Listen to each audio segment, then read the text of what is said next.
अस्सलामुअलैकुम वरहमतुल्लाहि वबरकातुहू। कैसे हैं सामीन? उम्मीद है कि खैरियत से होंगे। और अब मैं पढ़ने जा रही हूँ जालिम हमसफर का 3rd एपिसोड, जिसकी राइटर हैं कशमाला कासिम। तो चलिए इसको पढ़ना स्टार्ट करते हैं। सोहा मैसेज पढ़ के अजीब सा मुँह बनाती है। पहले मैनेजर साहिबा और अब बेगम साहिबा। पता नहीं मेरा नाम लेने पर कौन सा इसे डंडे पड़ जाएंगे।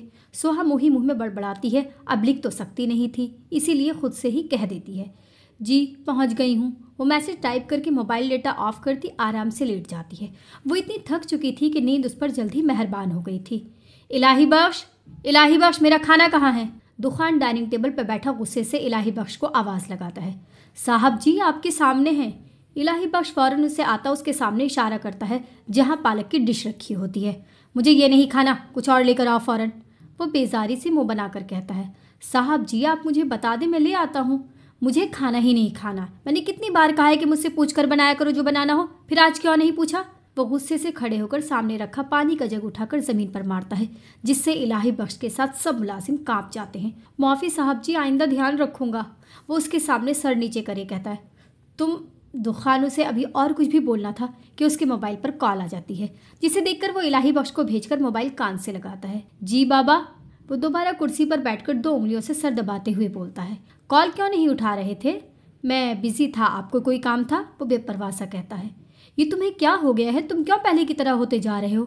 उनकी आवाज़ एकदम ही तेज़ हो जाती है। आप काम बताएं। दुखान को उनके गुस्से की कोई परवाह नहीं थी। हवेली कब आओगे? उन्हें पता था अब उसने कोई सीधे जवाब नहीं देना, तभी अगला सवाल पूछते हैं। राबिया की बरसी पर। राबिया की 1 हफ्ते बाद बरसी थी, तभी उसने ऐसा कहा था। वो नहीं होगी, वैसे कब आओगे? वो भी गुस्से से कहते हैं, कभी नहीं। वो कहते के साथ ही कॉल काट देता है और गुस्से से मोबाइल उठाता घर से बाहर जाता है। साहब जी का गुस्सा तो और बढ़ता जा रहा है, पहले से भी ज़्यादा। इलाही बख्श एक मुलाजिम से कहता है, अल्लाह खैर करे अब। वो बेचारा भी क्या कहता। सोहा तुम यहाँ क्या कर रही हो अकेली? रोहान सोहा को ये छत पर अकेला खड़ा देखकर कहता है, जो दूर कहीं खला में न जाने क्या घूर रही थी। सोहा क्या हुआ, कोई टेंशन है? सोहा की तरफ से कोई जवाब न पाकर रोहान उसके करीब आकर कहता है, जिस पर सोहा उसकी तरफ चौंक कर देखती है।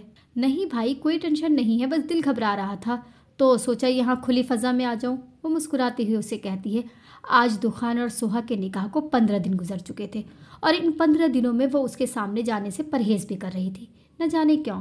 अच्छा तो मुझे भी बता देती, मैं भी यहाँ आ जाता। अब आ गए हैं ना? हाँ सोहा, मैं तुमसे ये भी कहने वाला था कि तुम जॉब छोड़ दो। मैं आज दुकान की सेटिंग वगैरह कर आया हूँ, अब कल से मैं दुकान पर जाया करूँगा, रोहान कहता है। और सोहा फ़ौरन घबरा जाती है। नहीं भाई मैं जॉब नहीं छोड़ सकती। क्यों? तुम जॉब क्यों नहीं छोड़ सकती? रोहान उसकी बात से माथे पर बल डाले पूछता है तो सोहा थोड़ा संभल कर बात करती है। भाई मैं फ्री होती हूँ और घर बैठे बोर भी हो जाती हूँ, तो अच्छा है ना, जॉब करती रहूँगी तो ध्यान बटा रहेगा। वो अपने पास से बहाना बनाती है तो रोहान भी मुस्कुराकर उसके सर पर हाथ रखता है। अच्छा ठीक है, मगर ये जॉब तुम अपनी मर्जी से करोगी और जब लगे कि तुम अब मसरूफ़ रहने लगी हो तो छोड़ देना, ठीक है? जी भाई शुक्रिया। अच्छा भाई भाभी और बच्चे कब आ रहे हैं? वो याद आने पर पूछती है। हाँ परसों तक आ जाएंगे, टिकट हो गए हैं उनके। और सफ़ा तो तुमसे मिलने के लिए बेचैन हो रही है। वो हंसते हुए कहता है, हाँ और मैं तो तीनों से मिलने के लिए। वैसे भाई भाभी यहाँ पहली बार आएंगी ना? वो कशफ का पूछती है, जिस पर रोहान इस बात में सर हिलाता है। हाँ वो पहली बार आएगी। चलो सोहा नीचे चलते हैं, रात बहुत हो गई है। सुबह मैंने भी दुकान जाना है और तुमने भी ऑफिस। अभी सो गए तो सुबह जल्दी आँख खुलेगी। वो कहकर सोहा को बोलता है तो सोहा इस बात में सर हिलाकर नीचे की तरफ जाती है और रोहान भी उसके पीछे। साहब जी ये दवाई ले लें, ऐसे आपकी तबीयत और ख़राब हो जाएगी। इलाही बख्श दुखान के सामने पानी का गिलास और एक पैनाडोल की गोली बढ़ाते हुए कहता है, जो अपने कमरे में सोफे के ऊपर से टेक लगाए अपना सर एक हाथ की उंगलियों से दबा रहा होता है। इलाही बख्श मुझे नहीं लेनी, जाओ मुझे एक पैकेट सिगरेट ला कर दो। वो वैसे ही आंखें बंद करे अपने सर दबाते हुए कहता है, साहब जी सिगरेट से तो और तबीयत ख़राब होगी, आप ये ले लें। किसने कहा है कि सिगरेट से तबीयत ख़राब होती है? वो उसकी बात पर सीधा होकर बैठता है। सभी कहते हैं। वो नीची नज़रें करे कहता है, मुझे दवाइयों से नहीं सिगरेट से सुकून मिलता है और ये वो वाहिद चीज़ है जो खुद जलकर मुझे सुकून देती है, तो भला मैं ऐसी वफा करने वाली चीज़ को छोड़ सकता हूँ? वो एक साइड की स्माइल देता है, एक सिगरेट उठाकर होठों से लगाता है। तुम्हें पता है इलाही बख्श, 4 साल पहले जब मैं अमेरिका में था तब मुझे इसकी लत फैज़ ने लगाई थी और देखो अभी तक साथ है। वो सिगरेट को जलाकर होठों से जुदा करता है। साहब जी इससे आप बीमार भी हो सकते हैं, ये जानलेवा होती है। मेरे लिए सिगरेट जानलेवा नहीं हो सकती क्योंकि मुझे इससे मोहब्बत है। मुझे इसके धुएं से, इसकी खुशबू से और इसके शोले से मोहब्बत है। वो सिगरेट का एक कश लगाकर ऐसे कहता है जैसे सिगरेट ना हो कोई दोशीज़ा हो गई। जो आपको सही लगे साहब जी। वो और क्या बोल सकता था। साहब जी मैं जा रहा हूँ, कोई काम हो तो बुला लीजिएगा। जाओ। वो दोबारा सोफे की पुर्श से टेक लगाकर कहता है तो इलाही बख्श भी इजाज़त मिलते ही बाहर की तरफ कदम बढ़ाता है। दुखान के दिमाग में न जाने कहाँ से सोहा का रोता हुआ मिन्नत करता चेहरा सामने आता है तो उसका हाथ सिगरेट पीते हुए रुक जाते हैं। अभी तो सोहा तुमने बहुत कुछ सहना है, अभी से तुम्हारी आंखें लाल हो गई थी, अब बहुत वक्त हो गया है, अब अपना अगला खेल शुरू करना होगा। वो कहते ही सामने टेबल से मोबाइल उठाकर कॉल मिलाकर कान से लगाता है। हेलो, हाँ सो रहे थे क्या? दुखान फैज़ की नींद की आवाज़ में सुनकर बोलता है। नहीं, बगड़े डाल रहा था। वो उसके सवाल पर चिढ़कर बोलता है। इस वक्त रात के 12 बज रहे हैं, भाभी ने क्या सर पर डंडा मार दिया था जो ऐसी हरकत कर रहे हो? तूफान घड़ी की तरफ देखकर बोलता है। जब पता है रात के 12 बज रहे हैं तो बंदा सो ही रहा होगा ना। अच्छा, मैं समझा तुम किसी क्लब वगैरह में होगे तभी पूछ लिया। अबे आहिस्ता बोल, साथ नहीं सो रही है एला। फैज उसकी बात सुनकर अपनी आवाज़ धीमी रखकर बोलता है। अच्छा, तो क्या तुम अब क्लब नहीं जाते? तूफान उसकी बात सुनकर और जोर से बोलता है। ओए फैज, किससे बात कर रहे हो? फैज बोलने ही लगता है कि उसे एला की आवाज़ आती है। दुखान से बात कर रहा हूँ, तुम सो जाओ, उसने कोई ज़रूरी बात करनी है, मैं सुनकर आता हूँ। फैज उसे कहता उठकर कमरे से बाहर जाता है और दुखान अपनी हंसी रोकने की नाकाम कोशिश करता है। क्या है अब बोल, क्या फ़ोन किया था मुझे? फैज लॉन में आकर उसे गुस्से से कहता है, जिस पर दुखान हंस देता है। हंस क्यों रहा है? तेरे सामने क्या बंदर नाच रहे हैं? नहीं, बंदर से तो मैं बात कर रहा हूँ। क्या काम था जो मुझे कॉल की सर? फैज उससे और बेइज्जत होता देख बात बदलता है। हाँ अच्छा याद दिलाया, वो तुम कल अपने घर पार्टी रख लो। वो अपनी हंसी को कंट्रोल करके कहता है। किस खुशी में? रख लो, पैसे मैं दे दूंगा, बस अपनी बीवी को कहीं लेकर जाना चाहता हूँ। अच्छा ठीक है, पैसों की कोई जरूरत नहीं है, मेरी तरफ से तुम दोनों के लिए पार्टी हो जाएगी। फैज उसका मतलब समझकर कहता है। चलो ठीक है, अब तुम जाकर सो जाओ, फिर सुबह तैयारी भी करनी होगी। दुखान कहकर फोन रखने ही लगता है कि फैज बोल उठता है। तुम मेरे दुश्मन हो फिर भी हर काम मुझसे लेते हो। वो मुस्कुराते हुए कहता है। हाँ, बस कभी कभी दोस्त की जगह दुश्मन से मदद लेनी पड़ती है ताकि वो हमारे काम में इतना मसरूफ हो जाए कि उसे हमारे खिलाफ साजिश करने के लिए वक्त ही ना मिले। वो मुस्कुराता हुआ कॉल काट देता है। तू ही तो एक दुश्मन है जो दोस्त से ज्यादा अजीज है। दुखान मोबाइल सामने करे कहता है। दोनों बचपन से साथ थे, बस ये बिजनेस की वजह से थोड़ी दीवार आ गई थी तो दुखान ने उसका नाम दुश्मन रख दिया, जबकि था वो अभी भी उसका दोस्त। और वहाँ फैज, कुछ भी कर ले तुझे जरूरत इसी दुश्मन की पड़ेगी। वो मुस्कुराता हुआ कहकर अपने कमरे की तरफ बढ़ता है। सर आपने बुलाया? सुहा दुखान के ऑफिस में आकर उसके सामने खड़ी होकर पूछती है। हाँ मैंने बुलाया था, आओ बैठो। वो अपनी फाइल बंद करके उसे कहता है। नहीं, आप ऐसे ही कहते, मुझे काम भी था। इसका न जाने क्यों उसके सामने खड़ा होना मुश्किल हो रहा था। पहले तो नहीं होता था, मगर अब उसे देखकर ही दिल की धड़कन तेज हो जाती थी। बैठ जाओ, मुझे अच्छा नहीं लगेगा कि मैं बैठा हूँ और मेरी बीवी खड़ी हो। वो मुस्कुराते हुए कहता है तो सोहा होंठ भींचकर बैठ जाती है। 3 बजे तक हमने जाना है, एक दोस्त के घर पार्टी है, तुम रेडी रहना। जिस बात के लिए उसने बुलाया था वो कह ही दी, मगर सोहा उसकी बात पर फौरन उसे देखती है। नहीं नहीं, मैं नहीं जाऊंगी। अगर घर वालों को पता चल गया, और अच्छा भी नहीं लगता कि मैं आपके साथ कहीं जाऊं। तुम किसी गैर के साथ नहीं, अपने शौहर के साथ जा रही हो। और घर वालों की फिक्र ना करो, उन्हें पता नहीं चलेगा। हम 6 बजे तक आ जाएंगे। मुझे पता था तुम डरोगी, तभी मैंने तुम्हारी वजह से दोपहर में पार्टी रखवाई है। वो उसकी बात सुनकर कहता है, जिस पर सोहा सोच में पड़ जाती है। ज्यादा मत सोचो और उठो, अभी चलना है।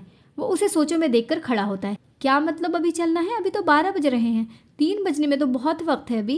वो उसे उठता देख सर उठाकर उसे देखकर कहती है। हाँ मालूम है, मगर तुम क्या इस हुलिये में जाओगी? वो उसके लिबास पर तंज करता है जो सादे से सूट पे वही हमेशा वाली काली चादर पहनी होती है। मतलब कैसा हुलिया? वो दुखान के कहने पर अपने कपड़ों को देखती है, जिस पर दुखान मुस्कुराकर उसके पास आता है। मतलब ये मेरी प्यारी बेगम कि हम वहाँ पार्टी में जा रहे हैं, किसी की मैयत में नहीं, जो तुम इतने सादे से सूट में जाओगी मेरे साथ। वो पैंट की जेबों में हाथ डाले उसके सामने थोड़ा झुक कर कहता है, जिस पर सोहा कुर्सी पर थोड़ा सही होकर बैठती है। बैठी तो वो सही थी, मगर दुखान के यूं झुकने पर सही होती है। मैं समझी नहीं आपकी बात। वो नजरें नीची करे कहती है तो दुखान को उसकी अदा बहुत पसंद आती है। वो सीधा होकर उसे कहता है, मैं पहले तुम्हें शॉपिंग पर लेकर जाऊंगा, वहां से तुम अपने लिए कोई अच्छा सा सूट ले लेना, फिर हम पार्लर जाएंगे जहां मैंने तुम्हारे लिए पहले ही बात कर ली थी। और अब कोई सवाल नहीं, चलो जल्दी। वो सारा उसे बताकर उसके बोलने से पहले ही कह देता है, जिस पर सोहा कुछ कर भी नहीं सकती थी। मरती क्या ना करती, मजबूरन जाना पड़ा उसके साथ। सोहा ये देखो, ये वाला ज्यादा अच्छा लग रहा है। सोहा और दुखान मॉल में एक शॉप में शॉपिंग कर रहे होते हैं। तभी दुखान एक लेडीज फ्रॉक उसे लाकर दिखाता है, जो बस ऊपर ऊपर से कपड़े देख रही होती है। हाँ ये तो बहुत प्यारी है, मगर ये महंगी बहुत होगी। सोहा को फ्रॉक बहुत पसंद आती है, जो पूरी रेड कलर की होती है। बस गले पर एक हार की तरह छोटे छोटे नगों से काम हुआ होता है, मगर इतनी खूबसूरत है तो महंगी भी बहुत होगी। तुम ये बताओ पसंद आई या दूसरी देखें? वो दूसरी फ्रॉक देखते हुए कहता है, नहीं नहीं ये बहुत अच्छी है, यही पैक करवा ले। वो अपने हाथ में फ्रॉक को देखकर कहती है, अच्छा आ जाओ बिल पे करवाते हैं। दुकान कहकर काउंटर की तरफ जाता है। वहाँ से बिल बनवाने के बाद उनकी अगली शॉप शूज़ की होती है। देखो कौन से तुम्हें पसंद आ रहे हैं। दुकान सब सैंडल की तरफ देखकर वहीं बैठ जाता है। भाई ये वाला दिखाना। सोहा सब सैंडल की तरफ नज़र घुमा के देखती है तो एक ब्लैक सैंडल की तरफ इशारा करके एक लड़के को कहती है, ओके मैम आप बैठे मैं लाता हूँ। वो लड़का कहकर अंदर की तरफ जाता है और सोहा दुकान के कुछ फासले पर बैठ जाती है। मुझे वो वाली भी अच्छी लग रही है, देखो। दुकान सामने शीशे के फ्रेम में रखी एक सिल्वर सैंडल की तरफ इशारा करे कहता खड़ा होकर उसके पास जाता है। वो ब्राइडल है। सोहा अपनी हंसी दबाकर कहती है, अच्छा चलो अपनी बीवी को यही दिलाऊंगा। वो सैंडल को देखकर कहता है और सोहा की मुस्कुराहट एकदम ही फीकी पड़ जाती है। न जाने क्यों उसे ये सुनकर बुरा लगता है। मैं लाए में पहनाकर चेक करवाता हूँ। वही लड़का एक बॉक्स लेकर सोहा के सामने बैठकर कहता है और सोहा अपना पैर आगे करने ही लगती है कि दुकान उस लड़के के हाथ से सैंडल ले लेता है। तुम रहने दो मैं चेक कराता हूँ। वो लड़के को हटाकर खुद सोहा के सामने घुटनों के बल बैठता है और सोहा फौरन अपना पैर पीछे कर लेती है। सर आप रहने दे मैं। वो लड़का दुकान को मुस्कुराकर कहता ही है कि दुकान उसे सख्त लहजे में चुप करवा देता है। मुझे नहीं पसंद कि कोई गैरमर्द मेरी बीवी के पाँव को हाथ लगाए। दुकान कहकर सोहा का एक पैर पकड़ के उसमें सैंडल पहनाता है। देखो मुझे तो अच्छी लग रही है, तुम बताओ। दुकान सैंडल पहनाकर उसे कहता है, जो अब भी हैरानी से उसे देख ही रही होती है। सोहा मुझे बाद में आराम से देख लेना, पहले ये देखो। वो संजीदगी से कहता है जिस पर पीछे खड़ा लड़का उसकी बात सुनकर अपनी हंसी रोकता है और सोहा शर्मिंदा सी हो जाती है। जी अच्छी है, ठीक है आप ये पैक करवा दे। दुकान सोहा के पैर से सैंडल उतारकर लड़के को देता खड़ा होता है। सोहा ने दुकान का ये रूप पहली बार देखा था और ना जाने क्यों दुकान के इस रूप में देखकर उसके चेहरे पर मुस्कुराहट आ जाती है। लो जी आपका पार्लर भी आ गया, अब थोड़ा जल्दी आना, मैं इधर ही तुम्हारा वेट कर रहा हूँ। दुकान एक बड़े से पार्लर के सामने गाड़ी रोक कर कहता है, मिसेस दुकान आप अपना बैग भूल रही हैं। सोहा को खाली हाथ उतरता देख दुकान पीछे सीट की तरफ इशारा करता है। ओह सॉरी मैं भूल गई थी। वो कहकर पीछे से बैग उठाती पार्लर की तरफ जाती है। सोहा पार्लर में आती है तो उसे बहुत अजीब लगता है। एक तो वो अकेली थी, दूसरे घर वालों की भी फिक्र थी। जी मैम मैं आपकी क्या मदद कर सकती हूँ? एक लड़की सोहा के पास आकर मुस्कुराते हुए पूछती है। जी मैं सोहा गफ्फार हूँ, मेरी यहाँ बुकिंग हुई है पार्टी मेकअप की। ओके मैम आप आए मेरे साथ। वो लड़की सोहा को अपने साथ लेकर जाती है। सॉरी मैम यहाँ सोहा गफ्फार नाम की किसी लड़की की बुकिंग नहीं हुई, बल्कि सोहा दुकान है जिनकी है बुकिंग। सोहा को उसकी बात सुनकर अपनी कमकली पर बहुत गुस्सा आता है कि अब वो अपने बाप के नाम से थोड़ी ना अपने शौहर के नाम से पहचानी जाएगी। जी मैं ही सोहा दुकान हूँ, गफ्फार मेरे अब्बू हैं, उनका नाम हमेशा से लगा रहा है ना, तो बस इसीलिए आदत हो गई है। ओह अच्छा चलें कोई बात नहीं, आप वहाँ जाकर कपड़े चेंज कर लें, फिर मैं आपका मेकअप करती हूँ। वो लड़की एक रूम की तरफ इशारा करती है तो सोहा मुस्कुराती हुई इस बात में सर हिलाकर वहाँ जाती है। मैम आपका मेकअप हो गया है, आप देख लें। वो लड़की सोहा को आखिरी टच देने के बाद उससे पूछती है और सोहा जैसे ही आंखें खोलती है तो खुद को सामने शीशे में देखकर हैरान रह जाती है। वो जो समझ रही थी कि डार्क मेकअप होगा, मगर अब खुद को सॉफ्ट मेकअप में देखकर खुश हो जाती है। बहुत अच्छा मेकअप किया है आपने, ज़बरदस्त। वो दिल से उसकी तारीफ करती है। मैम बस मेकअप ही नहीं, आप खुद भी बहुत खूबसूरत है, तभी आपका मेकअप बहुत प्यारा हुआ है। वो लड़की मुस्कुराते हुए कहती है तो सोहा शुक्रिया अदा करके बाहर की तरफ कदम बढ़ाती है।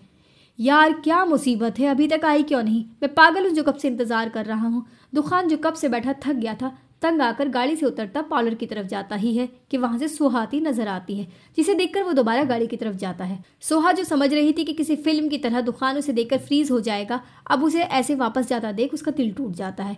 मैं क्यों इनके बारे में ऐसा सोच रही हूँ? वैसे भी ये रिश्ता बस आर्जी है, मुझे नहीं सोचना चाहिए ऐसा। वो अपनी सोच को झटक कर गाड़ी की तरफ आती है। इतनी देर लगा दी, मैंने कहा भी था जल्दी आना। दुकान गाड़ी स्टार्ट करते हुए कहता है। सर वो दुकान, तुम मुझे दुकान कहोगी? क्या कहोगी? दुकान उसकी बात को बीच में काट कर कहता है। दुकान, गुड। अब मैं तुम्हारे मुंह से दोबारा सर का लफ्ज ना सुनूं। दुकान सामने देखते हुए उसे वार्न करता है, जिस पर वह इस बात में सर हिलाकर बाहर की तरफ देखती है। चलें जी बेगम साहिबा, हमारी मंजिल आ गई है।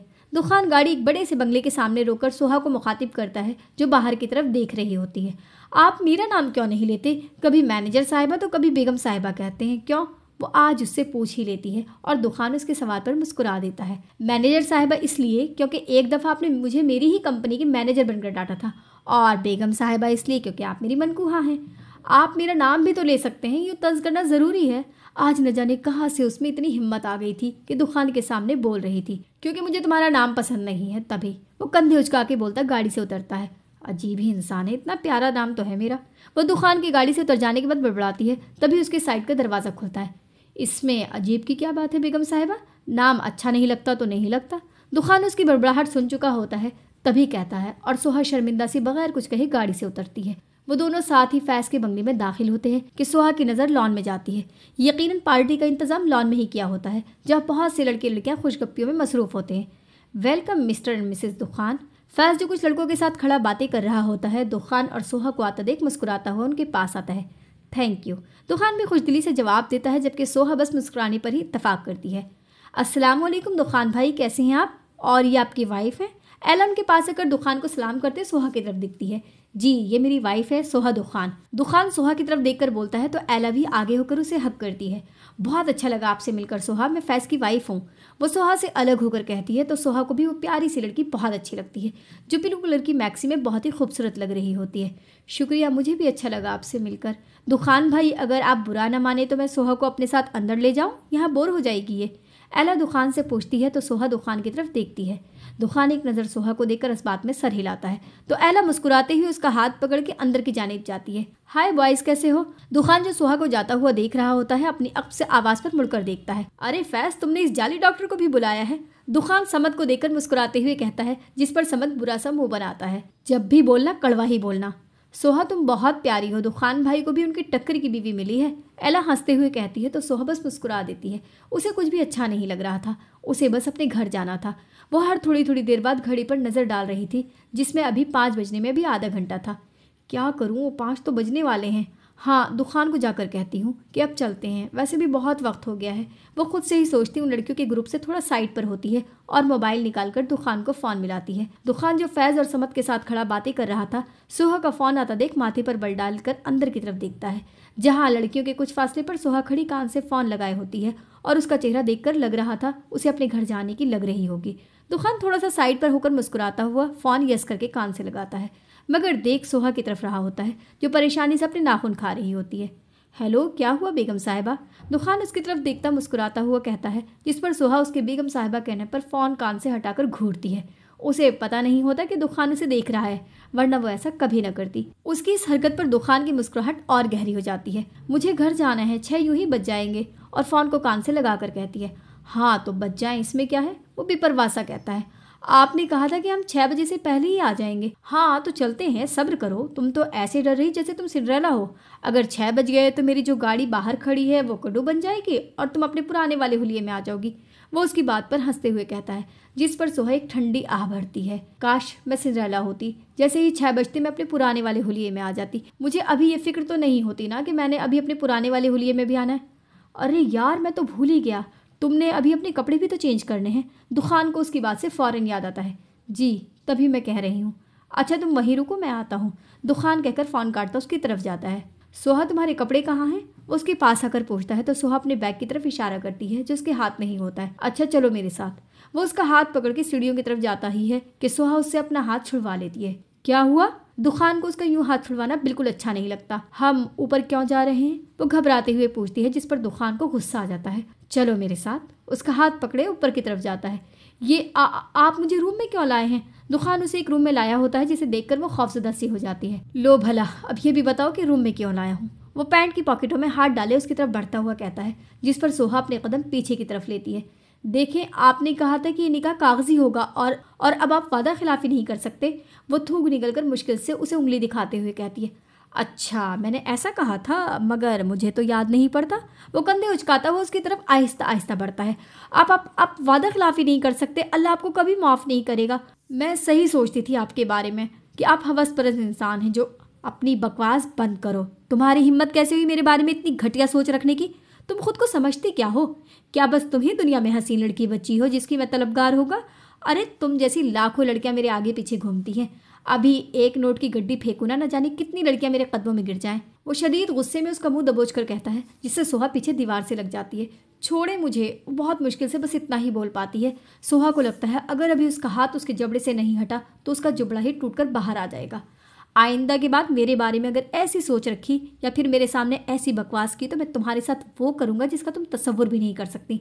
वो एक झटके से उसका मुंह छोड़कर दांत पीस कर कहता है, जिस पर सोहा अपने आंसू साफ करे जल्दी से इस बात में सर हिलाती है। अब जाओ अपने कपड़े चेंज करो, जब तक मैं इधर ही तुम्हारा वेट करता हूँ। वो गुस्से से ही उसे कहता है तो वो फौरन अपना बैग उठाकर वॉशरूम की तरफ जाती है और वो वहीं सोफे पर बैठ जाता है। सोहा वॉशरूम में आकर सबसे पहले नल खोलकर अपने मुंह पर पानी की छींटे मारती है। ठंडे पानी की छींटों से सुकून तो मिलता है, मगर पूरा जबड़ा शदीद दर्द करता है। वो मुंह उठाकर सामने शीशे में देखती है तो उसके दोनों गालों पर दुखान की उंगलियों के निशान साफ वाज़ेह हो रहे होते हैं, जिसे देखकर वो मुंह नीचे की रोने लग जाती है। मैं अब कभी इनके साथ कहीं नहीं जाऊंगी, मैं अब ऑफिस भी नहीं जाऊंगी, मैं अब कभी इनका सामना भी नहीं करूंगी, वो रोते हुए खुद से कहती है। सोहा, कितनी देर लगाओगी? दुखान की सख्त आवाज़ सुनकर वो जल्दी नल बंद करती बैग से अपने कपड़े निकालती है। सोहा, अब तुम्हें देर नहीं हो रही घर जाने की? दुखान माथे पर बल डाले गुस्से से उसे आवाज़ लगाता है, जो वॉशरूम में जाकर जैसे सो ही गई थी। दुखान उसे दोबारा आवाज़ लगाने ही लगता है कि सोहा वहीं अपने पुराने वाले हुलिये में बाहर आती है, वहीं सर पर काली चादर लिए नीचे नजरें किए। चलो अब। दुखान उसे आता देख खड़ा होकर सख्त लहजे में कहता है। रूम से बाहर की तरफ जाता है तो सोहा भी उसकी पैरवी करती है। मुझे आप यहीं उतार दें, मैं खुद चली जाऊंगी। सोहा गाड़ी में बैठी दुखान को कहती है, जो माथे पर बल डाले सामने देखे गाड़ी ड्राइव कर रहा होता है। आप मुझे यहीं उतार दें, मैं चली जाऊंगी। सोहा उसकी तरफ से कोई जवाब न पाकर दोबारा से कहती है, जिस पर दुखान एक गुस्सैली नज़र उस पर डालता है, जबकि बोलता कुछ नहीं, और सोहा उसकी नज़र देखकर ही चुप होकर बैठ जाती है। आज के बाद मैं कभी शक्ल भी नहीं देखूंगी इनकी। इतनी जोर से मुंह दबोचा था जैसे कोई इंसान नहीं जानवर हो, और गुस्सा तो ऐसे हो रहे थे कि जैसे मैंने कोई झूठ बोल दिया हो। सोहा बाहर देखती मुसलसल दिल में उसे बुरा भला कह रही थी, जबकि दुखान हर थोड़ी देर बाद उसका चेहरा देख रहा था, जिसके माथे पर बल था। गाड़ी रोकते ही सोहा पीछे से अपना बैग उठाकर जल्दी से दरवाज़ा खोले उतरती है कि तभी दुखान की आवाज़ उसके कान में पड़ती है, जिस पर वो रुक जाती है मगर मुड़ती नहीं है।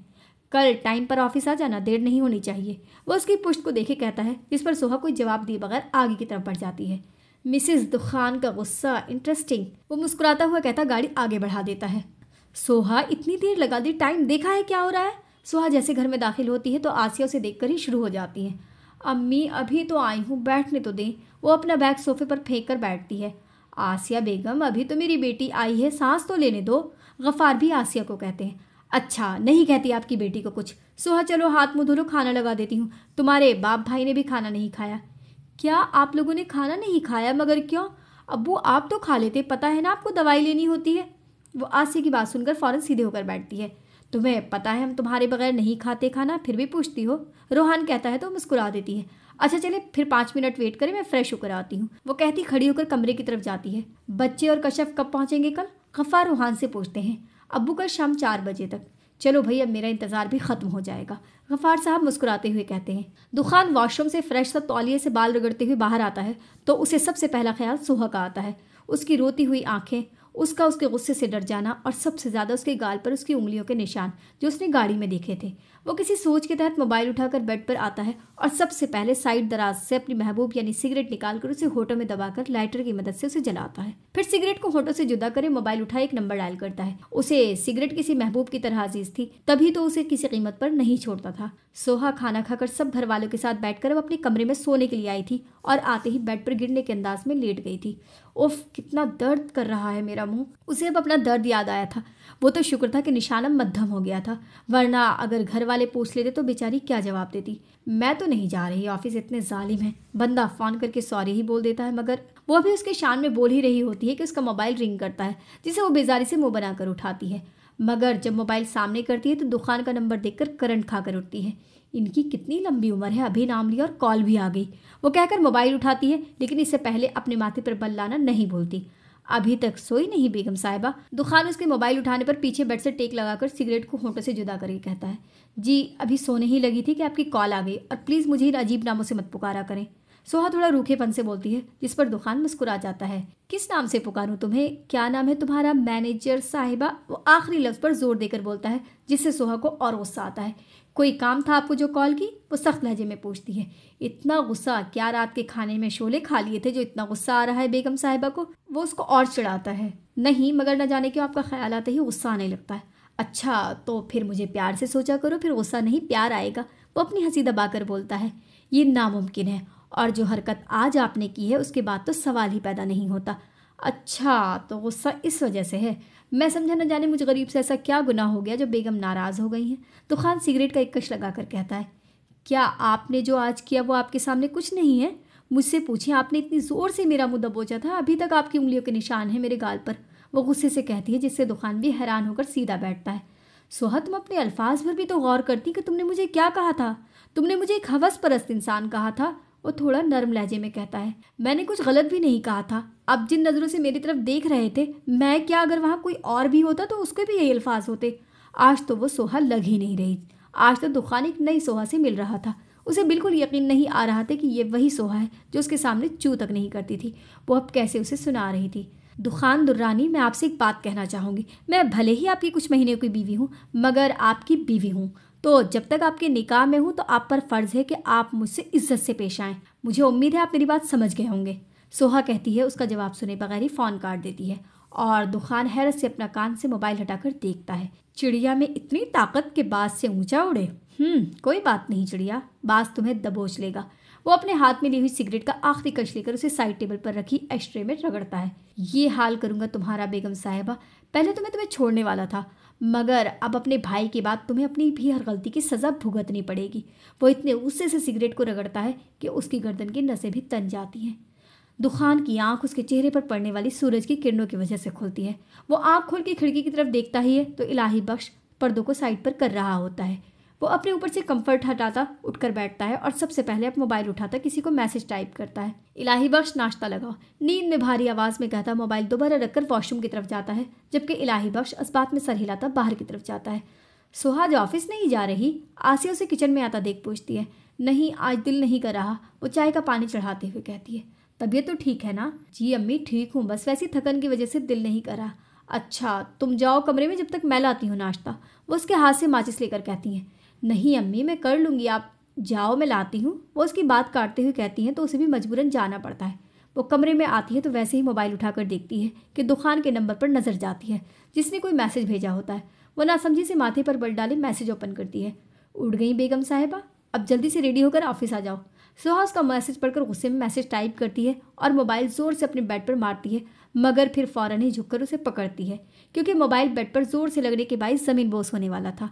एक तो सोहा भी ना हद करती है। दुखान वॉशरूम से आता है तो उसके मोबाइल पर नोटिफिकेशन होती है, जिसे सुनकर वो हाथ में लिए हुए तौलिए को बेड पर फेंककर मोबाइल उठाता है जहाँ सोहा का मैसेज आया होता है। जी, उड़ गई हूँ शौहर मोहतरम, मगर ऑफिस नहीं आऊँगी। मैसेज पढ़कर ही उसके चेहरे पर दिलफरेब सी मुस्कुराहट आ जाती है और वो मज़ीद मैसेज करने के बजाय कॉल मिलाता फ़ोन कान से लगाता है। सोहा अपने बेड की चादर ठीक कर रही होती है कि अपने मोबाइल पर कॉल आती देख मोबाइल उठाती है और सामने दुखान का नंबर देखकर पहले सोचती है फिर किसी ख्याल से उठा लेती है। अस्सलाम वालेकुम बेगम साहिबा, कैसी हैं आप? वालेकुम अस्सलाम, ठीक हूँ, कोई काम था? जी, आप आज ऑफिस की खुशी में नहीं आ रही? वो अपने मतलब की बात पूछता है। आज मेरी भाभी दुबई से आ रही हैं, मैं नहीं आ सकती। उसे ये बहाना सही लगता है तो कह देती है और दुखान की मुस्कुराहट एकदम ही गायब हो जाती है। अगर तुम 10 बजे तक ऑफिस नहीं आई तो याद रखना 11 बजे मैं तुम्हारे घर के बाहर हूँगा और 11:30 पर तुम्हारे घर के अंदर। I hope you are understand. वो कहता फ़ोन काट देता है और सोहा हैरानी से मोबाइल अपने कान से हटाकर देखती है।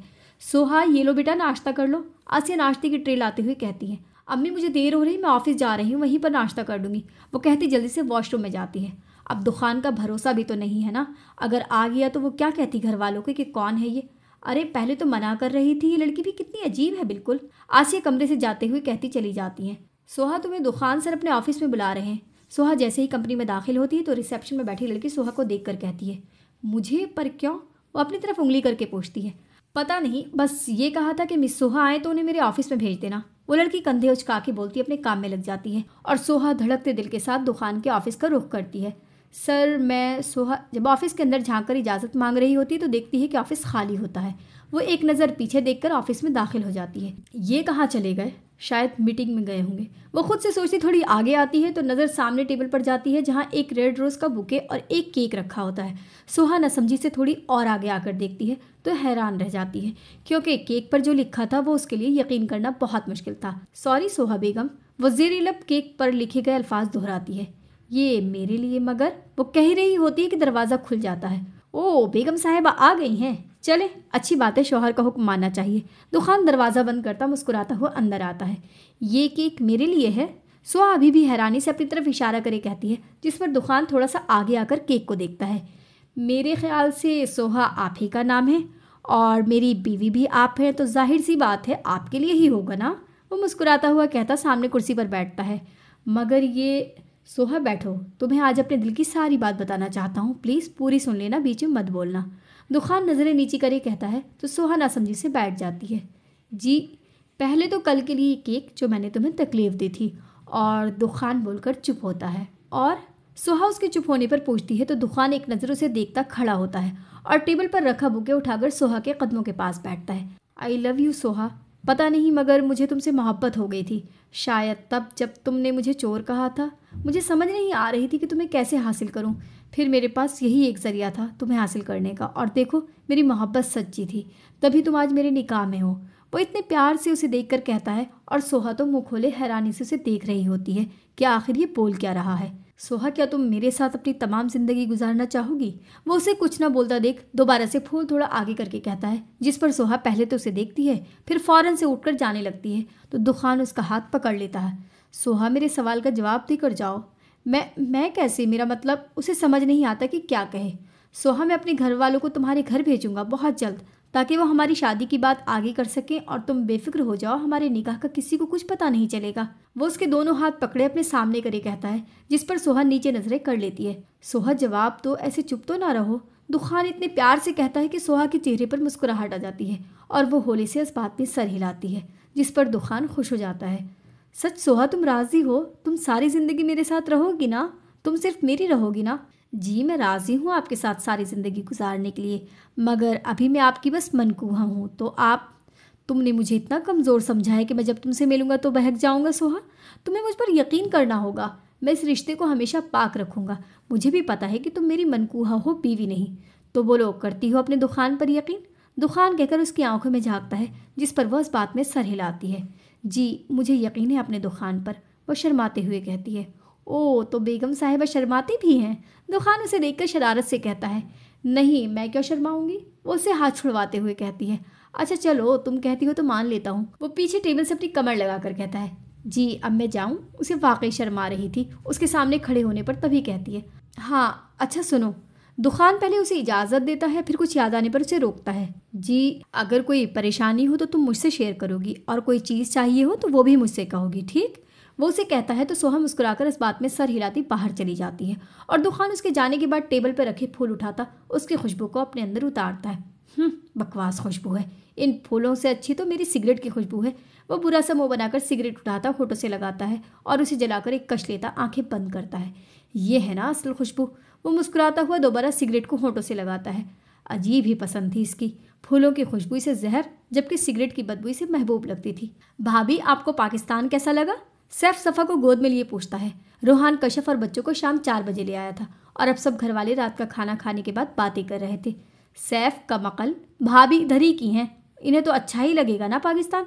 सोहा उसके सर पर चपट लगाकर कहती है। ओ हाँ, मैं तो भूल गया था। बेटा आपको अपना घर कैसा लगा? आसिया कशफ के सर पर प्यार करते हुए पूछती हैं। बहुत अच्छा आंटी, और घर में रहने वाले भी बहुत अच्छे हैं, वो मुस्कुराती हुई कहती है। चलो बेटा तुम भी अब जाकर आराम करो, थक गई होगी, सुबह मुलाकात होगी। गफ्फार अहमद को गोद से उतारकर अपने कमरे की तरफ जाते हैं और उनके साथ ही आसिया, सैफ और फिर सोहा। चलो हम भी चलते हैं, बच्चों को नींद भी आ रही है। रोहान सफ़ा और अहमद का हाथ पकड़ता खड़ा होता है। रोहान तुम मुझसे अभी तक नाराज़ हो? कशफ उसे देखकर पूछती है, जिस पर वो मुस्कुरा देता है। नहीं, मैं क्यों नाराज़ होने लगा तुमसे, बस उस दिन मुझे गुस्सा आया था, अब नहीं है। सच में ना? वो तस्दीक करती है। हाँ बाबा सच, अब चलो वरना बच्चे इधर ही सो जाना है, और मैंने भी। रोहान इस अंदाज से कहता है कि कशफ हंसकर खड़ी हो जाती है। आई लव यू सोहा, क्या तुम मेरे साथ अपनी तमाम जिंदगी गुजारना चाहोगी? सोहा के दिमाग में दुखान के खूबसूरत लफ्ज़ गर्दिश कर रहे होते हैं और ये अल्फाज उसे हर बार मुस्कुराने पर मजबूर कर रहे थे। उसे अब दुखान को सोचना, उसकी बातों को सोचना अच्छा लग रहा था। वो अभी दुखान के बारे में सोच ही रही होती है कि उसका मोबाइल रिंग करता है, जिसे वो बगैर देखे ही मुस्कुराती हुई उठाती है। कैसी हो बेगम साहिबा, नींद नहीं आ रही है क्या? मोबाइल में से दुखान की आवाज़ सुनकर वो उठकर बैठ जाती है। नहीं, अभी नींद नहीं आ रही। मेरे बारे में सोच रही थी। दुखान टेरेस पर खड़ा कॉफ़ी का एक सिप लेता है और सोहा उसके सवाल पर हड़बड़ा जाती है। हाँ नहीं, मतलब हाँ, मेरे बारे में ही सोच रही थी। वो उसकी बौखलाहट सुनकर मुस्कुराते हुए कहता है। आपने नहीं सोना, नींद नहीं आ रही थी क्या? वो बात ही बदल देती है। नहीं, तुम्हारे बारे में सोच रहा था। अच्छा, क्या सोच रहे थे मेरे बारे में? वो अपनी इकलट को उंगलियों में लपेटते हुए कहती है। यही कि वो दिन कब आएगा जब तुम यहाँ मेरे पास होगी। टेरेस पर खड़े होने के बायस उसके माथे पर बार बार बल आ रहे थे, जिन्हें वो हटाने की जहमत भी नहीं कर रहा था। वो दिन जब आएगा जब आपके घर वाले मेरे घर आएंगे। अच्छा मैं फ़ोन रखती हूँ, शायद अम्मी उठी हैं तो वो मेरे कमरे में भी आएंगी, सोहा जल्दी से कहती है। अच्छा रुको, बस एक बार शौहर मोहतरम कह दो अपनी खूबसूरत आवाज़ में। दुखान की भी अपनी ही ख्वाहिश थी। अल्लाह हाफिज़ शौहर मोहतरम। अल्लाह हाफिज़ बेगम साहिबा। दुखान उसकी आवाज़ सुनकर कहता है तो सोहा मुस्कुराकर फ़ौन बंद करती सोने के लिए लेट जाती है और न जाने कब तक दुखान के ही ख्यालों में रहते ही उसे नींद अपनी आगोश में ले लेती है। और वहाँ दुखान मोबाइल ऑफ करता मुस्कुराता हुआ कमरे का रुख करता है। अब न जाने ये दुखान की कोई चाल थी या वाकई उसे सोहा से मोहब्बत हो गई थी। ये तो अब आने वाला कल ही बता सकता था कि सोहा को दुखान की मोहब्बत मिलेगी या नफरत। कशफ, नाश्ता दे दो यार, देर हो रही है। रोहान कमरे से आता कशफ को आवाज़ लगाता है जो किचन में खड़े नाश्ता बना रही होती है। रोहान ला रही हूँ, बस 5 मिनट रुक जाएं। वो किचन से ही आवाज़ लगाती है। सोहा मेरी बात सुनो। रोहान सोहा को अपने सामने से गुजरता देख मुखातिब करता है जो ऑफिस जाने के लिए निकल रही होती है। जी भाई। सोहा जॉब छोड़ दो, अब देखो तुम्हारी भाभी भी घर आ गई हैं तो तुम बोर भी नहीं हुआ करोगी। रोहान उसे प्यार से समझाता है। भाई मैं कुछ महीनों बाद छोड़ दूंगी, प्लीज़ अभी मना मत करें, वो मिन्नत करके कहती है। और तभी कशफ भी रोहान का नाश्ता ले आती है। रोहान क्यों मना कर रहे हो, शौक है उसका तो करने दे। कशफ सोहा का मुंह देखकर रोहान के साथ बैठकर कहती है। पर कशफ मुझे अच्छा नहीं लगता मेरी बहन यूँ जॉब करे, तुम्हें पता है ना आजकल हालात कितने ख़राब हैं। रोहान का भी फिक्र करना ठीक था। भाई कुछ महीनों बाद जॉब छोड़ दूंगी ना पक्का, सोहा दोबारा से कहती है, जबकि कशफ को भी आंख के इशारे से रोहान को मनाने का कहती है, जिस पर कशफ इस बात में सर हिलाकर रोहान की तरफ मुड़ती है। रोहान वो कह रही है ना कि वो कुछ महीनों बाद जॉब छोड़ देगी तो प्लीज़ जाने दें उसे। अच्छा ठीक है, मगर 2 महीने तक, उसके बाद तुम मुझसे कोई जिद नहीं करोगी। रोहान को भी उन दोनों के आगे हार माननी पड़ती है, मगर वो उसे वार्न भी कर देता है, जिस पर सोहा जल्दी से मान जाती है। जी ठीक है भाई, अब मैं जाऊँ। हाँ जाओ, अल्लाह हाफिज़, सोहा कहती चादर लिए बाहर की तरफ जाती है। रोहान वो बहन है आपकी, उसकी खुशी में खुश रहना सीख लें। कशफ सोहा के जाने के बाद रोहान को समझाती है। बहन है तभी फिक्र लगी रहती है उसकी। कुछ नहीं होता रोहान, सोहा बहुत स्ट्रांग लड़की है, उसे सबका सामना करना आता है। कशफ रोहान को सोहा की तरफ से परेशान होने पर कहती है। नहीं कशफ, मेरी बहन स्ट्रांग नहीं है, वो कमज़ोर है, नादान है। उसे नहीं पता कि दुनिया कैसी है। वो जिसे देखती है कोई उससे प्यार से बात करे वो उसकी तरफ खींची चली जाती है, भले ही अगले वाला उसका दुश्मन ही क्यों ना हो। न जाने क्यों रोहान को सोहा की इतनी फिक्र हो रही थी। रोहान अल्लाह है ना, सब अच्छा होगा, आप नाश्ता करें। कशफ उसका हाथ पकड़ कहती है तो वो भी मुस्कुराता हुआ नाश्ता करता है। सोहा भी कंपनी के अंदर दाखिल होने ही लगती है कि उसके कान में दुखान की आवाज़ पड़ती है, जिस पर वो पीछे मुड़कर इधर उधर देखती है। सोहा इधर आओ। दुखान अपनी गाड़ी से बाहर आकर उसे कहता है तो नासमझी से उसकी तरफ आती है। बैठो गाड़ी में। वो गाड़ी की दूसरी साइड का दरवाज़ा खोलकर कहता है। मगर क्यों, कहाँ जा रहे हैं हम? तुम्हारे लिए सरप्राइज़ है, जल्दी बैठो, देर हो रही है हमें। वो उसका हाथ पकड़कर आगे करता है तो सोहा भी उसे देखकर बैठ जाती है। दुखान, मगर हम जा कहाँ रहे हैं, कुछ तो बताएं। वो दुखान को कार ड्राइव करता देख पूछ लेती है, जो बस गाड़ी आगे बढ़ाए जा रहा होता है। अगर मैंने बता दिया तो सरप्राइज़ क्या खाक सरप्राइज़ रहेगा। दुखान उसकी बेचैनी पर मुस्कुराते हुए कहता है। थोड़ी सी हिंट दे दें, इससे भी सब्र नहीं होता तो पूछ ही लेती है। सोहा तुम बोलती बहुत हो यार, चुप हो जाओ वरना तुम्हारे मुंह पर टेप चिपका दूंगा। दुखान उसके मुसलसल बोलने पर कहता है तो वो मुंह फुलाकर गाड़ी से बाहर देखती है। बेगम साहिबा आप ऐसी बहुत प्यारी लग रही हैं, अब जब तक मंजिल नहीं आ जाती आप चुप ही रहिएगा। दुखान उसे देखकर मुस्कुराता हुआ कहता है तो सोहा एक गुस्सीली नज़र उस पर डालती है। यार ऐसा ना देखा करो, सच में जान निकल जाती है। दुखान अपने दिल पर हाथ रखकर एक अदा से कहता है तो सोहा उसकी हरकत पर कोई रद्द-ए-अमल देने के बजाय दोबारा से गाड़ी से बाहर देखती है। दुखान गाड़ी लाहौर के बड़े से रेस्टोरेंट के बाहर रोककर सोहा को देखता है, जो अब भी अपनी नज़रें बाहर की तरफ करी होती है। बेगम साहिबा चले, आपका सरप्राइज़ ख़राब हो जाएगा, आप खुद ही चले जाएं। वो हाथ के इशारे से उसे कहती है, जिस पर दुखान हंस देता है।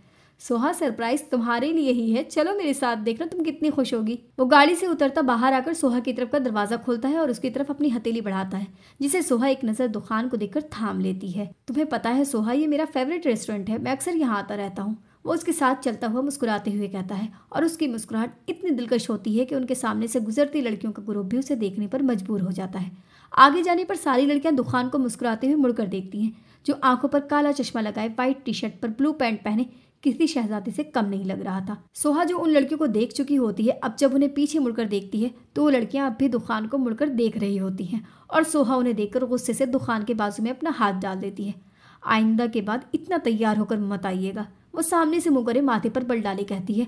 और दुखान जो उसके यूं अचानक बाजू पकड़ने पर हैरान था, अब उसके मुंह से ये लफ्ज़ सुनकर हंस देता है। क्यों, अच्छा नहीं लग रहा? अच्छे लग रहे हैं, तभी कह रही हूँ कि अब वाइट शर्ट मत पहनिएगा और ये चश्मा भी उतारिए, इतनी धूप नहीं है। वो कहती उसकी आंखों से चश्मा भी उतार लेती है और दुखान बस उसकी इस हरकत पर हंसता ही रह जाता है। तुम इधर खड़ी हो, मैं आता हूँ अभी। वो रेस्टोरेंट में दाखिल होते ही सोहा को खड़ा करे अंदर की तरफ जाता है और सोहा पास ही कुर्सी खींचकर बैठ जाती है। मैम आपको सर वहाँ बुला रहे हैं। कुछ देर बाद एक वेटर सोहा के पास आकर कोने की तरफ इशारा करता है तो सोहा इस बात में सर हिलाकर खड़ी होती है। आप इस तरफ चली जाएं, सर वही हैं। वो वेटर थोड़ा सा फासले पर रुके सोहा को कहता है तो सोहा आगे की तरफ बढ़ती है। ये एक गली नुमा था जहाँ से गुजरकर एक हॉल था जहाँ आगे बहुत से टेबल रखे हुए थे, मतलब ये प्राइवेट जगह थी। वो गली में से गुजरकर अंदर की तरफ जाती है तो नीली और लाल रोशनी से पूरा हॉल जगमग कर रहा था। हर टेबल के ऊपर एक गुलाब का गुलदस्ता रखा हुआ था, मगर एक टेबल ऐसा था जिसे रेड बैलून से डेकोरेट किया हुआ था और वो सबसे मुनफरिद भी लग रहा था। सोहा पूरे हॉल को हैरानी से देखती आगे बढ़ती है। बस एक दो टेबल पे ही कपल बैठे हुए थे, जबकि सोहा की नज़र उस टेबल पर जाती है जहाँ टेबल के ऊपर एक हार्ट शेप में केक रखा होता है जिस पर सोहा दुकान लिखा होता है। आगे भी उसके कुछ लिखा था, मगर सोहा अपना और दुकान का नाम पढ़ते ही मुस्कुरा देती है कि तभी दुकान उसके सामने आता है। निकाह की 2nd मंथ एनिवर्सरी मुबारक हो बेगम साहिबा। दुकान उसे कहता सर को थोड़ा खम देता है और सोहा उसके अंदाज पर भरपूर अंदाज में मुस्कुरा देती है। आए मिलकर इस खुशी को सेलिब्रेट करते हैं, मतलब केक कट करते हैं। वो अपना हाथ आगे करे किसी शहजादी की तरह उसके सामने झुककर कहता है जैसे वो कोई शहजादी हो, और सोहा भी किसी शहजादी की तरह अपना हाथ उसके हाथ में थमा देती है। अगर आप लोग भी हमारी इस छोटी सी खुशी में शरीक होंगे तो हमें बहुत खुशी होगी, दुकान टेबल पर बैठे कपल को कहता है तो वो भी मुस्कुराते हुए उनकी तरफ आते हैं। आ जाओ सोहा। दुकान अपने हाथ में छुरी पकड़े सोहा को कहता है तो सोहा भी उसके हाथ पर अपना हाथ रख देती है और यूँ फिर वो दोनों मिलकर केक कट करते हैं। केक कटते ही पूरा हाल तालियों से गूंज उठता है। मुबारक हो, मुबारक हो बहुत। सारे कपल बारी बारी दुकान और सोहा को मुबारकबाद देते हैं, जिसे वो दोनों ही मुस्कुराकर वसूल करते हैं। एक्सक्यूज़ मी, ये केक आप इन सबको भी दे दें। दुकान एक वेटर को अपने पास बुलाकर कहता है तो वेटर इस बात में सर हिलाता केक उठाकर ले जाता है। जी, तो कैसा लगा आपको सरप्राइज बेगम साहिबा? दुकान कुर्सी पर बैठकर सोहा से पूछता है, जिसके चेहरे से मुस्कुराहट जा ही नहीं रही होती। बहुत बहुत बहुत अच्छा, मैंने कभी सोचा भी नहीं था कि आप मेरे लिए इतना कुछ करेंगे। उसे वाकई में बहुत खुशी होती है जो उसके चेहरे से भी नज़र आ रही थी। सोहा और दुकान के निकाह को 2 महीने हो गए थे और इन 2 महीनों में जहाँ दुकान सोहा को हर तरह से अपनी मोहब्बत का यकीन दिला रहा था, वहीं सोहा के दिल में भी अपने मिजाजी खुदा के लिए मोहब्बत पैदा हो रही थी। और आज जो दुकान ने सोहा के लिए किया, उसके बाद सोहा के दिल में दुकान के लिए मोहब्बत और बढ़ गई थी। ये तो कुछ भी नहीं है, हमारी शादी हो जाए ना, फिर मैं तुम्हें लंदन लेकर जाऊंगा, फिर हम वहाँ खूब घूमेंगे, बहुत मज़े करेंगे। वो उसका हाथ पकड़ के कहता है सच दुकान, हम लंदन जाएंगे? आपको पता है मुझे लंदन कितना पसंद है। दुकान की बात सुनकर उसकी आंखों में चमक आ जाती है। हाँ सच? अच्छा, मैंने तो तुम्हें इतना खूबसूरत तोहफा दिया, तुम क्या दोगी मुझे? वो एक आबरू उठाकर उसे देखकर पूछता है तो सोहा सोच में पड़ जाती है। क्या चाहिए आपको? जब उसे समझ नहीं आता तो उसे से पूछ लेती है। मुझे तुम्हारा इजहार चाहिए कि तुम मुझसे कितनी मोहब्बत करती हो, और इजहार ऐसा हो कि मैं झूम उठूं। वो चमकती आंखों से कहता है और सोहा फौरन से अपना हाथ उसके हाथ से निकाल लेती है, जिस पर दुकान के माथे पर बल आ जाते हैं। दुकान, मुझसे ये नहीं होता, वो लब काटे कहती है। क्यों नहीं होगा? तुम कोशिश तो करो, तुम भी मुझे आई लव यू कहो, मुझे बताओ कि तुम मुझसे कितनी मोहब्बत करती हो। दुकान, मुझसे नहीं होता, प्लीज़ मुझे फोर्स ना करें। वो दुकान की एक ही बात की रट पर चिढ़कर कहती है तो दुकान उसकी बात पर गुस्सा आ जाता है। ठीक है, मत करो, मैं ही पागल हूँ जो तुम्हारी मोहब्बत पे पागल रहता हूँ, हर वक्त अपनी मोहब्बत का इजहार करता रहता हूँ। दुकान गुस्से से कहता अपना मोबाइल उठा लेता है। दुकान, मेरा वो मतलब नहीं था, आप गुस्सा क्यों हो रहे हैं? अच्छा, गुस्सा नहीं हो तो क्या हूँ, बोलो। मैं तुम्हें बस ये कह रहा हूँ कि मुझसे इजहार करो अपनी मोहब्बत का, ताकि मुझे भी पता चले कि तुम मुझसे कितनी मोहब्बत करती हो। वो थोड़ा सख्त लहजे में कहता है और सोहा तो पहली बार उसे गुस्से में देखकर डर सी जाती है। दुकान, क्या हो गया है आपको? आप क्यों बच्चों वाली बातें कर रहे हैं? मैं तुम्हारा मनकू हूं ना, तो करो इजहार। दुकान भी अपनी जिद का पक्का था। ये सोहा ने अभी तक नहीं जाना था कि वो जिस चीज़ के पीछे पड़ जाए फिर जब तक नहीं छोड़ता जब तक वो खुद नहीं चाहता। दुकान में तुम मुझसे इजहार करोगी या नहीं? वो उसकी बात काटे कहता है। मेरी बात, हाँ ये ना। वो दोबारा उसकी बात काटकर उसे देखकर कहता है तो सोहा पहले उसे देखकर फिर नीचे मुंह करे नफ़ी में सर हिलाती है। नहीं, मैं नहीं कर सकती, मुझ में अभी हिम्मत नहीं। जब वो अभी कह ही रही होती है कि दुकान को खड़ा होता देख उसकी तरफ देखती है। मैं जा रहा हूँ, तुम आ जाना खुद ही। वो अपना मोबाइल और की उठाता बाहर की तरफ जाता है और सोहा भी जल्दी से अपना बैग उठाकर उसकी तरफ जाती है। दुकान, दुकान, मेरी बात तो सुनिए। दुकान, वो उसे आवाज़ दी जाती है कि एक वेटर से ज़ोर से टकराती है। सॉरी, मुझे पता नहीं था आप आ रहे हैं, आपको लगी तो नहीं? सोहा उस वेटर से पूछती है क्योंकि गलती भी उसकी थी। नहीं, कोई बात नहीं मैम, इट्स ओके। वो वेटर उसे कहता नीचे से बर्तन उठाता है और सोहा फ़ौरन दुकान की जानिब देखती है जो बाहर की तरफ जा रहा होता है। वो फ़ौरन उसके पीछे जाती है। दुकान, दुकान, प्लीज़ मेरी बात सुन ले। वो दुकान को गाड़ी में बैठता देख उसकी आवाज़ लगाती है, मगर वो तो जैसे सुन ही नहीं रहा था। और सोहा जब उस तक पहुंचती है तो वो गाड़ी जन से आगे बढ़ा देता है और सोहा बेचारी बस उसकी कार को ही देखती रह जाती है। साहब जी, खाना लगाऊं? इलाही बख्श दुकान को आता देखकर कहता है। हाँ लगाओ। वो कहता अपने कमरे की तरफ जाता है और कमरे में आकर मोबाइल को बेड पर फेंकता है। सारे प्लान पर इस लड़की ने पानी फेर दिया। इतनी मेहनत से सब कुछ किया था और इसने वो गुस्से से परफ्यूम उठाकर दीवार पर मारता है।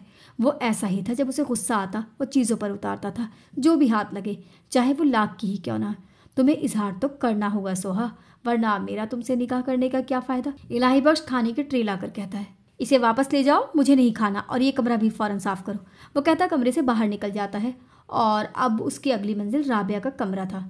सोहा बेटा खाना तो खाओ, ये क्या बस चम्मच चलाए जा रही हो। आसिया जो कब से बैठी सोहा को नोट कर रही थी बोल ही देती हैं, अम्मी मेरी तबीयत आज कुछ ठीक नहीं है, मैं अपने कमरे में जा रही हूँ। सोहा प्लेट को आगे धकेल कर उठती है। सोहा अगर तबीयत ज़्यादा ख़राब है तो भाई के साथ डॉक्टर के पास चली जाओ। गफ़ार फिक्रमंदी से पूछते हैं तो बाकी सब भी उसे फिक्रमंदी से देखते हैं। नहीं अब्बू, मैं अभी टैबलेट ले लूँगी तो सुबह तक ठीक हो जाऊँगी। अच्छा ठीक है, फिर आराम करो जाके, और किसी चीज़ की ज़रूरत हो तो आवाज़ लगा देना। आसिया उसे कहती है तो वो अस्बात में सर हिलाती अपने कमरे की तरफ जाती है। उसे पता नहीं क्यों दुखान का यूँ नाराज़ होना बिल्कुल अच्छा नहीं लगा था, और अब जब वो उसके दिल में इतने करीब आ गया था तो अब वो चाहती थी कि वो उससे मोहब्बत से बात करे जैसे आज, मगर आज उसने दिल ही तोड़ दिया था दुखान का। क्या करूं, फ़ोन करूं उन्हें? वो बेड पर बैठते ही सोचती है, फिर मोबाइल उठाकर कॉल मिलाती है। दुखान राबिया के कमरे में आता लाइट ऑन करता है, जो बस एक हाथ लगने से सारा कमरा जगमगा जाता है। राबिया का कमरा दुखान ने ही इधर सेट करवाया था, और जब उसे राबिया की याद आती वो इधर ही आकर उसकी तस्वीरों से घंटों बातें करता था, और अब भी वो बेड के साइड से राबिया की तस्वीर उठाकर वही बेड पर बैठ जाता है।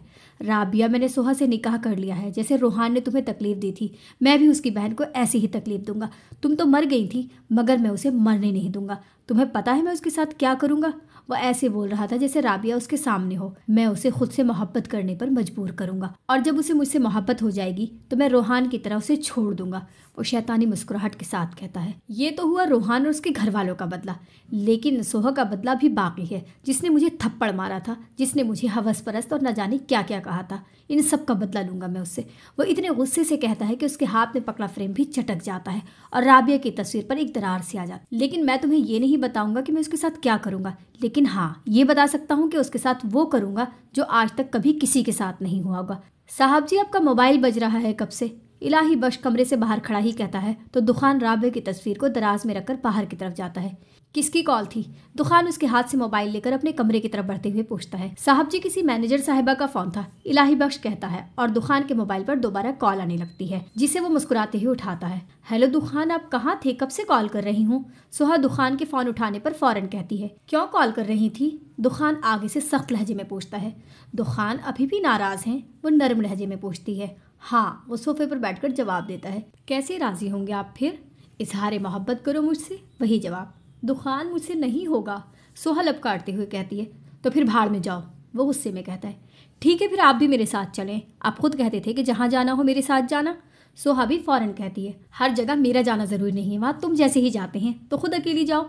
वो सिगरेट को होठों से लगाए कहता है। दुखान, आप भी चले ना, अच्छा होगा कि कोई अलग बंदा वहाँ आ जाएगा तो शायद वहाँ के लोग आपकी इज्जत करें। सोहा कुछ सोच कर कहती है। सोहा, दुखान गुस्से से उसका नाम पुकारता है। दुखान प्लीज राजी हो जाए ना, वो मिन्नत करती है। ठीक है, इजहार मोहब्बत करो, मैं राजी हूँ। उसकी भी अपनी जिद थी, अब कुछ भी हो जाए उसे सोहा के मुंह से इजहार सुनना था। दुखान, में नहीं कह सकती, मुझसे नहीं कहा जाएगा। वो बेचारी क्या करती, ये तो जालिम शर्म आगे आ रही थी। तो फिर जहाँ मैंने कहा है वहाँ चली जाना, बाय। दुखान कहता फौरन फोन काट देता है, जिस पर सोहा उसे मैसेज टाइप करती है। दुखान अभी खड़ा ही हो रहा होता है कि मोबाइल की रिंग पर मोबाइल उठाकर देखता है तो उसके चेहरे पर मुस्कुराहट आ जाती है। भाड़ में जाने का रास्ता मैसेज कर दे, अक्लमंद हो, खुद ढूंढ लो। दुखान मैसेज सेंड करके मोबाइल ऑफ कर देता है। सोहा को जब दुखान का मैसेज मिलता है तो मुस्कुराते ही मोबाइल साइड टेबल पर रखकर सोने के लिए लेट जाती है। मैं आपको मना लूँगी दुखान, और मुझे यकीन है आप मान भी जाएंगे।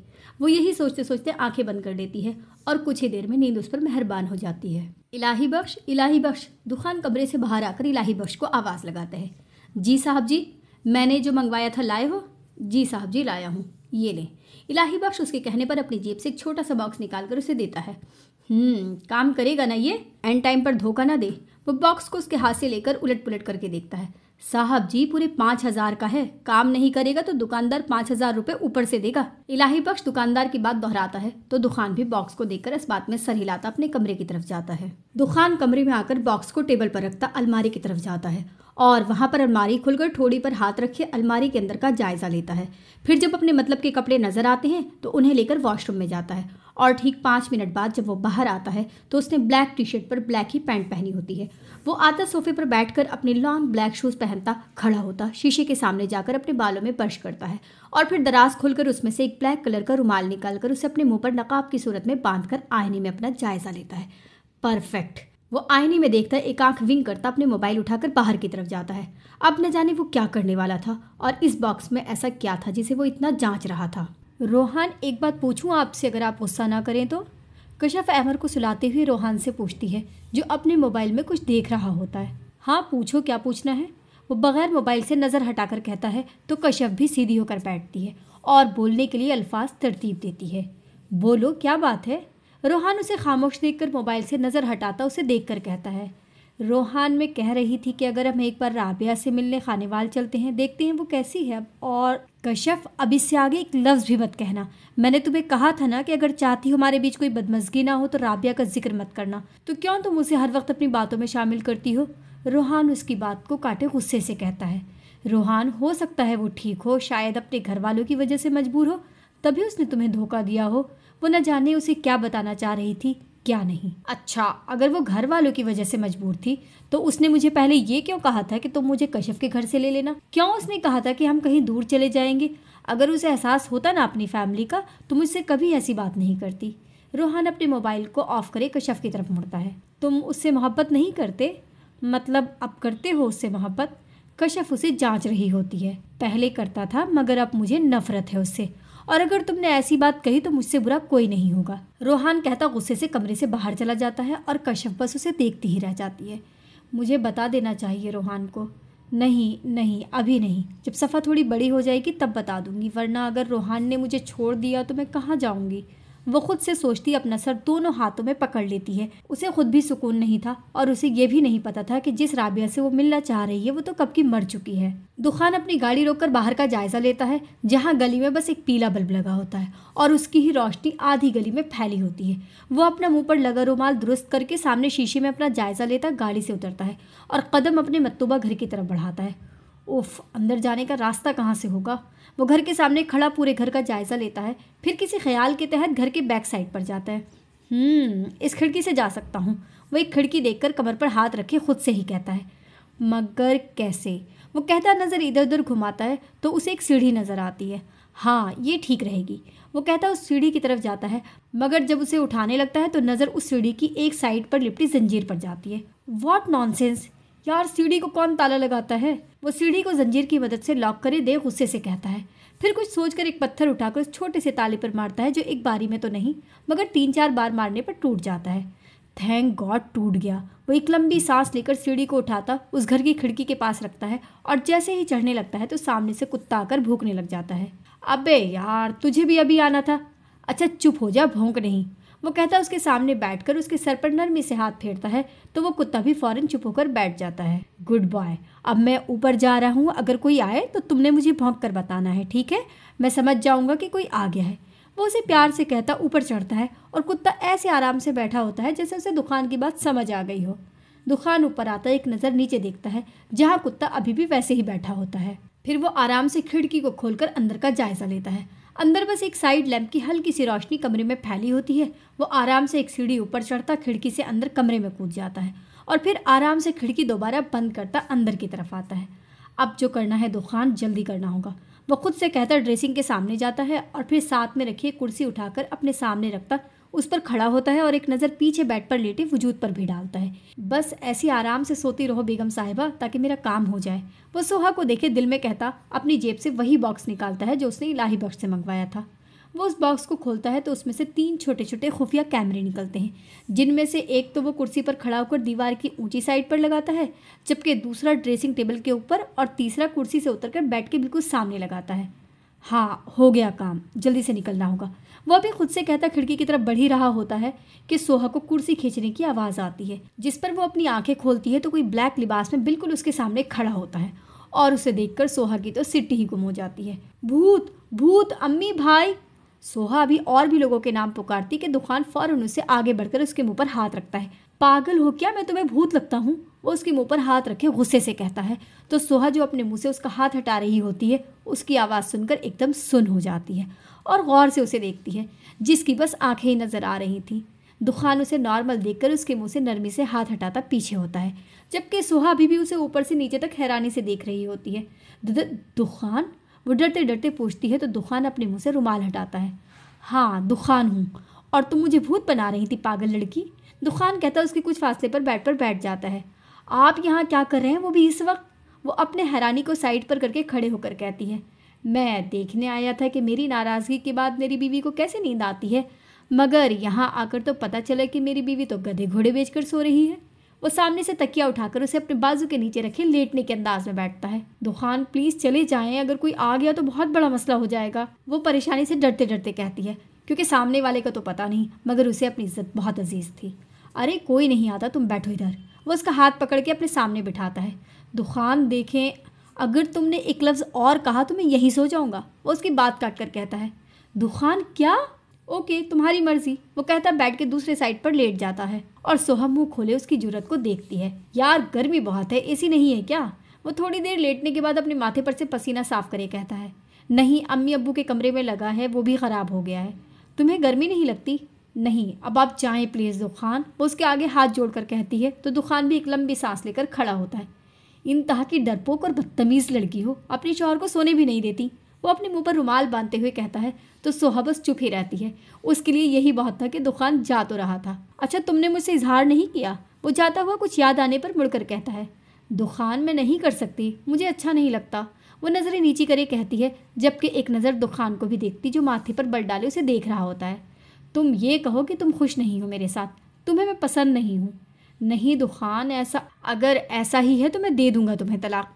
3 महीने रहते हैं ना हमारे एग्रीमेंट में, तो जैसे पूरा होगा मैं छोड़ दूंगा तुम्हें, वो गुस्से से कहता खिड़की की तरफ जाता है, मगर फिर सोहा की आवाज़ सुनकर उसके पाँव रुक जाते हैं। हमने बारहा उनको बताना चाहा, हाल अपना दिल का सुनाना चाहा। दुखान उसकी आवाज़ पर बगैर पीछे मुँह करे मुस्कुराता है। पर लब ही कहाँ खुलते थे हम जब भी उनसे मिलते थे, जब जान लबों तक आ पहुँची तो आज ये नौबत आ पहुँची। सोहा कहकर थोड़ी देर सांस लेती है, फिर नीचे नज़रें करे गज़ल मुकम्मल करती है। हम एतराफ़ उल्फत करते हैं, हाँ, वो कहती फिर रुकती है। हाँ, तुमसे मोहब्बत करते हैं, हाँ, तुमसे मोहब्बत करते हैं। दुखान का दिल उसके इतने प्यारे अंदाज पर झूम उठता है। वो मुस्कुराता हुआ पीछे मुड़ता है तो सोहा नजरें नीचे करे खड़ी होती है। सोहा, तुम तो ऐसे कर रही हो जैसे तुमने अपने शौहर से नहीं किसी गैर से इजहार किया हो। दुखान, मुझे अच्छा नहीं लगता, ये भी सिर्फ आपकी नाराज़गी को देखकर, और ये बताने के लिए कहा है कि मैं आपको नहीं छोड़ सकती। वो उसकी तरफ देखे कहती है तो दुखान मुस्कुरा जाता है। मैं भी तुम्हें कभी नहीं छोड़ूंगा, अगर तुम कहोगी भी ना कि दुखान मुझे छोड़ दो तब भी नहीं, वो उसके पास आकर कहता है। तो सोहा नासमझी से उसे देखती है। मतलब मैं समझी नहीं। कुछ नहीं, पता चल जाएगा बहुत जल्द, वो कहता है खिड़की की तरफ जाता है। क्या पता चल जाएगा मुझे? सोहा उसके जाने के बाद सोचती है, फिर जल्दी से खिड़की की तरफ जाती है। खिड़की के पास आती है तो दुखान पैंट की जेबों में हाथ डाले मुँह नीचे किए चल रहा होता है और फिर आहिस्ता आहिस्ता वो अंधेरे में कहीं गायब हो जाता है। और सोहा उसके जाने के बाद दोबारा अपने बेड की तरफ आती है। क्या वाकई दुखान मुझसे इतनी मोहब्बत करते हैं जितनी मुझे लगता है? हाँ, इतनी ही करते होंगे, तभी तो इतनी रात को मुझसे मिलने आए थे, वरना कौन आता है। वो सोचती सोचती लेट जाती है और जब ख्याल आता है कि आज उसने दुखान को अपनी मोहब्बत का यकीन दिलाया है तो मुस्कुराती हुई खुद से शर्माकर तकिया मुंह में दे देती है। ओफ यार, इतना थक गया हूँ। दुखान आते ही बेड पर धम से लेटता है, फिर कुछ याद आने पर उठकर अपना लैपटॉप उठाता है। उसकी उंगलियां लैपटॉप पर चलती हैं, फिर जब उसे अपने मतलब की चीज़ नज़र आती है तो उसकी आंखों में चमक, जबकि होठों पर शैतानी मुस्कुराहट आ जाती है। परफेक्ट दुखान दुर्रानी, अब तुम अपनी मंजिल के बहुत करीब हो। अब सोहा बस एक मौके का इंतज़ार है, अब न जाने वो कौन सा मौका होगा जो मेरे हाथ लगेगा। वो सामने स्क्रीन की तरफ देखे कहता है, जहाँ स्क्रीन पर 3 पार्ट होते हैं और तीनों पार्ट सोहा का रूम ही दिखा रहे थे। दुखान कुछ देर तक ऐसे ही सोहा का रूम देखता है जहाँ सोहा आराम से सो रही होती है। वो वैसे ही उसे देखकर जब बोर हो जाता है तो लैपटॉप बंद करके साइड पर रखता एक सिगरेट उठाता है और उसे लबों से लगाकर लाइटर की मदद से जलाता है। अब उसे थोड़ा सुकून था, उसे न जाने किस चीज़ की इतनी खुशी थी, इस बात की कि सोहा ने उसे इजहार मोहब्बत किया है। लेकिन सोहा का इजहार मोहब्बत करने से उसे क्या फ़ायदा होगा, अब ये तो दुखान को ही पता था। अम्मी, आपने मुझे उठाया क्यों नहीं? देखी कितनी देर हो गई है। सोहा उठकर जल्दी से अपने बालों को जूड़ा बनाकर कहती है। हाँ, क्योंकि तुम्हारे अब्बू और भाई ने मना कर दिया है कि सोहा को अब सुबह सुबह ना उठाया जाए। आसिया उसके बेड की चादर ठीक करते हुए कहती हैं। वो यूँ कि अब तुम्हारे भाई और अब्बू जाते हैं ना दुकान पर और घर भी अब पहले से अच्छा चल रहा है, तो रोहान ने कहा कि अब सोहा को मना कर देना कि वो अब जॉब पर नहीं जाएगी। क्या अम्मी, मगर क्यों? वो फ़ौरन से घबरा कर बोलती है। क्या हो गया है सोहा? ऐसा लग रहा है मैं तुम्हें जॉब का नहीं ससुराल जाने से मना कर रही हूँ। आसिया उसकी बेचैनी पर कहती है। काका, क्या मतलब आपका? वो हड़बड़ा कर पूछती है, क्योंकि एक तरह से ससुराल ही हुआ उसका। कुछ मतलब नहीं, तुम्हारी जॉब छुड़वाने की एक वजह और भी है। वो मुस्कुराते हुए सोहा को अपने पास बैठकर बोलती हैं और सोहा को उनकी मुस्कुराहट से खतरे की बू आती है। क्या वजह अम्मी? अरे वो तुम्हारे बड़े ताया नहीं है, उन्होंने अपने बेटे साइम के लिए तुम्हारा हाथ मांगा है। माशाल्लाह से साइम बहुत अच्छा बच्चा है, और तुम्हारी ताई तो कह रही थी कि जल्द से जल्द हम सोहा को साइम की दुल्हन बनाकर ले जाएंगे। आसिया मुस्कुराती हुई बोलती हैं और सोहा को लगता है कि कमरे की छत उस पर आ गिरी हो। मैं नहीं करूंगी साइम भाई से शादी, मुझे नहीं पसंद वो। सोहा फौरन उन्हें मना कर देती है। सोहा, तुम्हारे अब्बू ने मालूम किया था कि सोहा राजी है। मैंने कहा हाँ राजी है, तभी उन्होंने तुम्हारी मंगनी इस जुमे को रख दी। अम्मी, मैं कहाँ राजी हूँ जो आपने अब्बू को कह दिया? मुझे नहीं करनी मंगनी। अभी अब्बू आएंगे तो आप खुद मना करेंगी। मुझसे पूछ तो लेती कि क्या मैं राजी हूँ। वो गुस्से से खड़े होकर कहती है। सोहा, क्या हो गया है? क्यों इतना गुस्सा हो रही हो? साइम इतना अच्छा है, पढ़ा लिखा है, शक्ल का भी प्यारा है, फिर क्यों तुम ऐसी हरकत कर रही हो? मुझे नहीं पसंद वो। बस करो सोहा, तुमने खुद कहा था मुझे कि अम्मी इस मामले में जो आपका फैसला होगा वही मेरा होगा। तभी मैंने तुम्हारे अब्बू को कह दिया कि हाँ राजी है वो। उन्हें सोहा की बात पर बहुत गुस्सा आता है। हाँ पहले कहा था, मगर अब मैं मना कर रही हूँ, मुझे नहीं करनी। तुम्हारी जुमे को मंगनी है, अब अगर तुमने मुझे मना किया तो मुझसे बुरा कोई नहीं होगा। मेरे सामने तो ऐसे चीख रही हो, अगर अपने बाप के सामने ऐसी बात की तो उनके सामने ही तुम्हारे मुंह पर थप्पड़ लगाऊंगी। वो गुस्से से उसके सामने खड़ी होती हैं। मैं नहीं करूंगी, आप कुछ भी कर लें। वो कहते गुस्से से पैर पटकती बाहर चली जाती है। मंगनी तो तुम्हारी साइम से ही होगी, वो भी जुमे को, भले कुछ भी कर लो। आसिया भी ऊंची आवाज से कहती है। सोहा, क्या हुआ है? इतनी टेंशन में क्यों लग रही हो? कश्यप सोहा को अकेले बैठा देखकर उसके पास आती हैं। कुछ नहीं, बस वैसे ही, वो नरमी से जवाब देती है। इन महारानी को साइम से शादी नहीं करनी, तभी इनका मुंह बना हुआ है। अब तुम ही बताओ कश्यप, क्या बुराई है साइम में? कितना अच्छा बच्चा है वो। आसिया किचन से आते हुए पहले सोहा को फिर कश्यप से पूछती हैं।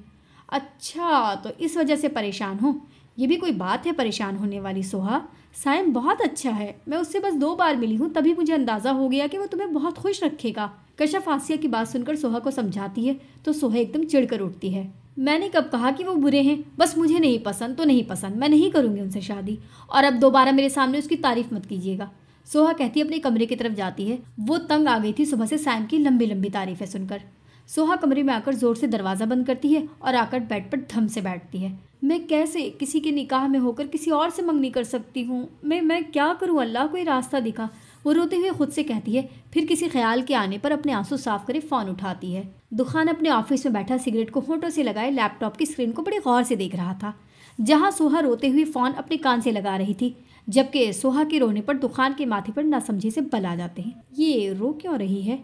क्या इसके घर वालों को हमारे निकाह का पता चल गया है? वो अभी मजीद सोचता कि इससे पहले ही उसका मोबाइल रिंग होता है, जिसे वो उठाकर एक नज़र लैपटॉप में सोहा पर और फिर मोबाइल पर देखकर मुस्कुराता है। तो बेगम साहिबा मुझे फ़ोन कर रही हैं, वो कहता मुस्कुराते हुए फ़ोन कान से लगाता है। हेलो, कैसी हो बेगम साहिबा? दुखान। सोहा दुखान की आवाज़ सुनकर रोने लग जाती है, जिस पर दुखान मोबाइल कान से हटाकर मोबाइल को और फिर लैपटॉप में सोहा को बेजारी से देखता है। क्या हुआ है जाने दुखान, रो क्यों रही हो? दुखान मोबाइल दोबारा कान से लगाकर बहुत प्यार से कहता है। दुखान भाई ने मना कर दिया है ऑफिस आने से, सोहा रोते हुए बताती है। क्यों, उसे क्या मसला है? दुखान के माथे पर एकदम बल आ जाते हैं। दुखान, सिर्फ यही बात नहीं है, अम्मी अब्बू ने मेरे रिश्ता भी तय कर दिया है मेरे कजिन साइम के साथ। क्या तुम्हारा रिश्ता? मगर क्यों? दुखान एक झटके से कुर्सी छोड़कर उठता है। पता नहीं, और इस जुमे को यानी परसों मेरी मंगनी भी रख दी है। मैंने अम्मी को मना तो कर दिया है, मगर वो मान नहीं रही, कहती हैं शादी तो तुम्हारी साइम से ही होगी। प्लीज़ दुखान कुछ करें, मैं कैसे कर सकती हूँ? मैं तो। सोहा तुम मंगनी कर लो, दुखान उसकी बात काटे कहता है, और सोहा अपना रोना छोड़कर हैरान सी हो जाती है। दुखान, ये आप क्या कह रहे हैं? मैं आपके निकाह में हूँ। वो खड़ी होकर हैरानी से कहती है। मैं ठीक कह रहा हूँ, तुम मंगनी कर लो। देखो वो निकाह का तो नहीं कह रहे ना, और मंगनी से कुछ नहीं होता, तुम कर लो। वो सिगरेट को होंठों से जुदा करे कहता है। दुखान, मैं आपकी बीवी हूँ। उसे समझ नहीं आ रहा था कि दुखान क्या कह रहा है। मुझे पता है सोहा, मैं कौन सा तुम्हें उससे निकाह करने का कह रहा हूँ। तुम मंगनी कर लो, ये फिर अपने घर वालों को हमारे निकाह का बता दो। दुखान, में नहीं बता सकती, आप अपने घर वालों को भेज देना, वो बात कर लेंगे। सोहा, मैं भेज देता, मगर मेरे घर वाले किसी शादी में दुबई गए हुए हैं। ये तुम ऐसा करो कि तुम मंगनी कर लो, मैं अपने घर वालों को हफ्ते वाले दिन तुम्हारे घर ले आऊँगा, ठीक है? दुखान कहता है, और सोहा सोच में पड़ जाती है। दुखान, मेरा दिल नहीं मान रहा, ये सही नहीं है। सोहा किसी डर की वजह से कहती है, सोहा कुछ गलत नहीं है, तुम कर लो मंगनी और तुम बेफिक्र हो जाओ बीबी, तुम हमेशा मेरी ही रहोगी, ये मेरा वादा है, मैं तुम्हें किसी का नहीं होने दूंगा। दुखान एक साइड की स्माइल देकर कहता है, दुखान सोहा कुछ नहीं होगा यार, रिलैक्स हो जाओ, अपनी दुकान पर यकीन है ना, मैं ये मंगनी ज़्यादा दिन नहीं चलने दूंगा। दुखान उसकी बात काट कर कहता है तो सोहा लब काटने लगती है। बोलो सोहा, करोगी ना मंगनी? दुखान उसे चुप देखकर पूछता है तो सोहा इस बात में सर हिलाती है। हाँ मैं करूँगी मंगनी, मगर आप वादा करें कि आप हफ्ते को आएंगे। हाँ मैं आऊँगा, तुम बेफिक्र हो जाओ और तैयारी करो मंगनी की, मुझे एक मीटिंग में जाना है, तो बाद में बात करते हैं। दुखान कहता फ़ोन काट देता है। तुमसे मुलाकात करने का वक्त आ गया है मेरे प्यारे दुश्मन। और शैतानी मुस्कुराहट से साथ कुर्सी पर बैठकर आंखें बंद करे अपने प्लान तरतीब देता है कि उसे अब क्या करना है। और यहाँ करते हैं हम अपने 3rd एपिसोड का इख्तिताम। लास्ट में आपसे एक गुजारिश है कि आपको वीडियो अगर पसंद आ रही है तो वीडियो को लाइक ज़रूर करें और कमेंट्स करके बताएं कि आपको ये नावल कैसा लग रहा है। और अगर आपको कोई और नावल सुनना है तो आप कमेंट्स में हमें बता सकते हैं। ठीक है, अल्लाह हाफिज़।